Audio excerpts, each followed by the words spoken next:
t'es un forceur comme Pépé le putois avec beaucoup de filles, tu mérites la coursive, la prison et que la police te poursuit en justice. Pas de Virginie Despentes, de Béatrice Dalle, des femmes qui se battent pour la féminité et tout, voilà. On fait du bif, on décampe. J'habite Wisteria Lane, mais ma voisine c'est Virginie Despentes, pas pris. Salut les barlous, c'est Seth Gecko et je vais vous faire le tracklist de mon dernier album, Mange tes morts. Là j'ai mis 3 ans entre l'album précédent qui s'appelait Destroy et celui-ci. Je rappe à l'instinct, par passion uniquement. Et c'est un peu une Aznavour que je vous fais, qui a fait plein de fois des adieux à la scène mais qui ne s'arrête jamais. L'album de la maturité, on y arrive en fait. Je suis bien dans mes baskets, je suis bien dans mes pompes, droit comme un i.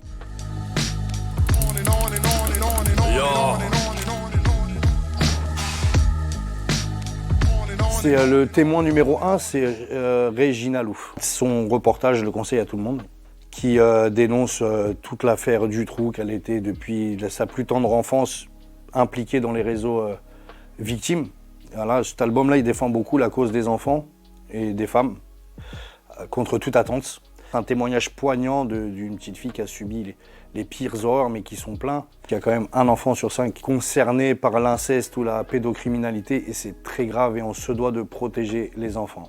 Sans faire de vulgarité, il y aurait 10 ans en arrière, j'aurais tous, allez tous au diable, allez mange tes morts. C'est l'insulte suprême, j'ai que de l'amour à donner.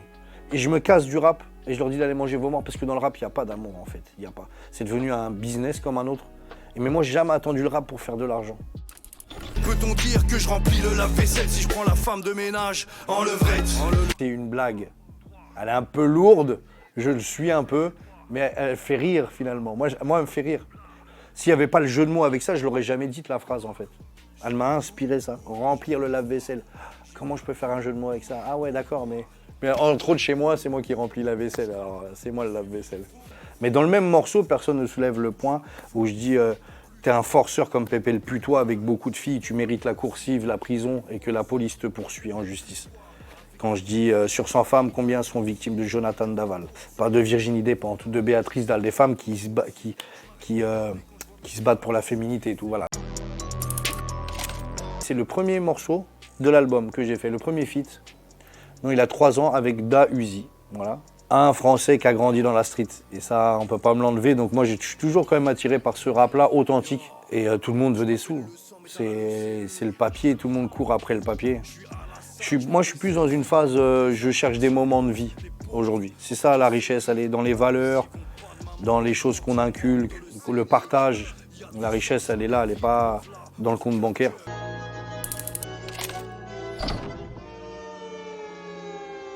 On aurait pu l'appeler Negan feat Thomas Shelby. Ça aurait pu être ça, parce que c'est ce qui est dit. Et voilà, moi, je suis un peu le Negan du rap français. Pourquoi la Spoète? Parce qu'il en reste très peu des artistes qui savent kicker comme il sait faire. Moi, il me plonge aux États-Unis, ce mec-là, dans le rap que j'ai aimé de 95 à 2000, new-yorkais à fond. On peut y retrouver dans l'énergie aujourd'hui d'un West Side Gun, Griselda, et Conway the Machine et Benny the Butcher, pour ceux qui ont les références. Et si vous ne les avez pas, s'il vous plaît, ce que vous écoutez, ce n'est pas du rap. Ce que je viens de citer, ça, c'est du rap. Last Poet, c'est aussi un des premiers groupes de rap qui a existé.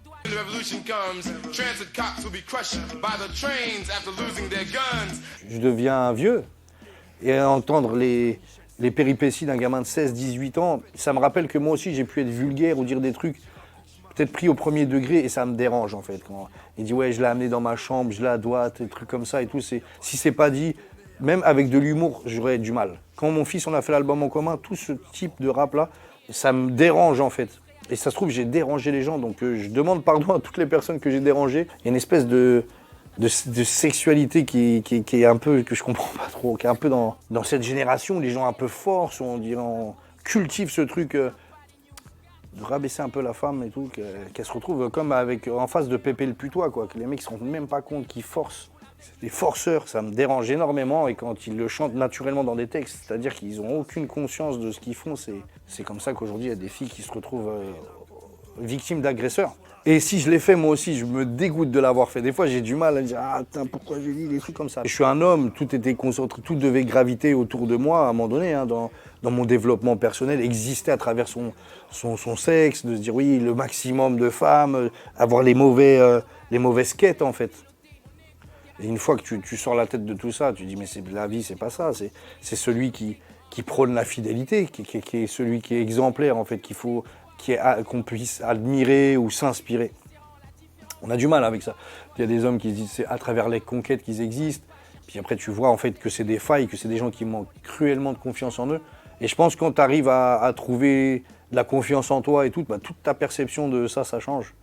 Et ça fait des albums intéressants. Et puis tu peux voir un mec comme moi qui change de discours, qui a des phrases un peu misogynes, voire beaucoup des fois.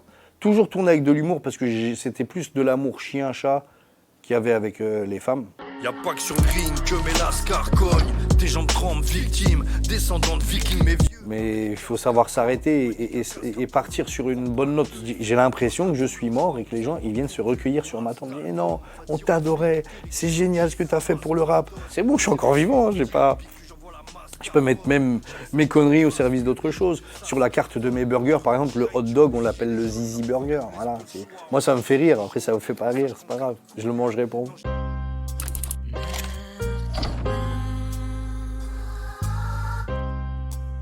Les artistes, on essaie de tout contrôler dans notre vie. Vraiment, on veut tout contrôler. Et ça, c'est quelque chose qu'on ne contrôle pas. Et c'est ça qui fait peur, en fait.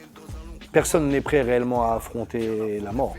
Je parle de George Floyd et de Michel Zecler. Bon, George Floyd qui est mort, tout le monde le sait. Emmett Till, voilà, je rends hommage, je rappe pour les blancs, pour les noirs, et je rends hommage à Emmett Till, petit garçon qui a été accusé à tort d'avoir mis les mains aux fesses d'une femme blanche qui a menti, qui a avoué. Ils ont massacré un enfant qui était méconnaissable à la fin, qui avait 14 ans et qui n'avait rien fait. C'est à la fin, je suis revenu pour corriger ça, parce que de base, je disais, nique les blancs suprémacistes et leur clan super raciste. Le blanc, je veux vraiment me dégager du blanc fasciste, vraiment faire une démarcation, parce que je sais qu'il y en a plein qui s'identifient à ma virilité, mais qui ne connaissent pas mes textes, qui ne savent pas mon positionnement, qui pensent qu'un barlou, peut-être ça tape sa meuf, que c'est un peu facho sur les bords, et c'est pas du tout le cas. Je veux pas de leur argent, j'ai pas besoin de leur soutien, c'est pas avec ça que j'ai grandi, pas mes valeurs. Et c'est pour eux mon j'étais mort. Si le viol c'est du sexe, alors un coup de pelle c'est du jardinage. Où va-t-on? Je suis un père, je suis un mari, je suis un fils, et là, ce qu'on fait aux femmes, ça me rend dingue en fait. J'ai envie de mettre ma force au service de ça. Après, j'ai contribué peut-être à faire du mal, mais j'ai comme eu envie de faire une amende honorable et de demander pardon, mais demander pardon, c'est encore un truc dans ma fierté. Je préfère faire autre chose pour demander pardon, avec des actes en fait. Ici le S, rapide et classe, ravis les marches, les lâches, les neutralises, une trace comme leur... Voilà, ça me fait rire parler de la nouvelle gênée, je vais pas me gêner sans exagérer. Quand j'entends le niveau des textes, je suis gêné. Mais j'ai pas le droit de juger, j'ai pas le droit de faire le aigri comme ça, mais une fois de plus, je le fais avec des rimes, à la gaulerie et tout. Mais voilà, c'est tout, c'est que moi ça me fait plus rêver un mec qui parle de bédo, de trucs comme ça, l'âge que j'ai. Le court-baladé, j'aime bien, il est rock'n'roll à fond. Il me rappelle un Lil Wayne, il me rappelle un Young Thug, il est super américain sans le vouloir.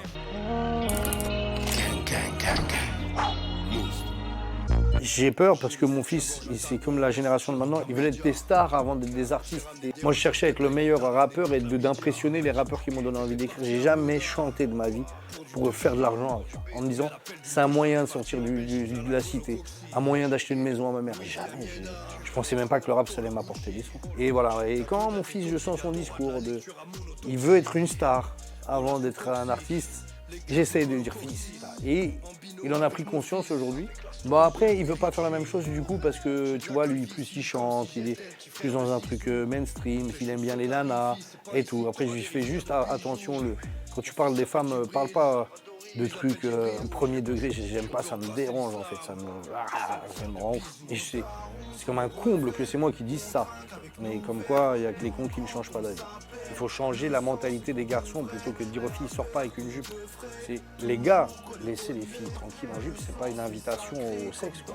Bah, on est plus un petit frère et un grand frère et ma femme me disait vous avez trop ce rapport là, il faut le casser, il y a quelque chose qui va pas en fait.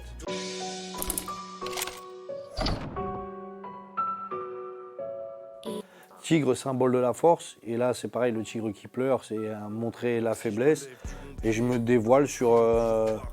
il y a plein de gens qui me demandent sur les réseaux pourquoi on voit plus tes filles, sur tes snaps et tout. On se voyait tous les jours, tu les amenais à l'école et j'explique le pourquoi du comment. J'étais parti pour voir mes enfants, j'ai pas pu les voir. J'ai préféré transformer la haine en positif, donc j'ai préféré écrire sur un papier. Il faut savoir se remettre en question, donc c'était marcher avec des yeux, puis surtout le risque que si ce morceau-là il tombe dans certaines oreilles, que ça peut encore plus me priver de voir mes enfants. Il est là le risque. Mais au moins je marque dans le temps un ressenti et que peut-être mes enfants entendront un jour. J'explique une situation qui doit arriver à beaucoup de papas ou de mamans. Et c'est pas facile, mais bon, faut que ça t'arrive pour savoir. Ça faisait longtemps que je ne m'étais pas livré et ça les gens ils l'ont bien ressenti. Pour eux c'est le plus beau morceau de l'album, c'est ce qui est ressorti. Sawadee cap, non, Sawadee cap pas. Et je vais t'expliquer pourquoi.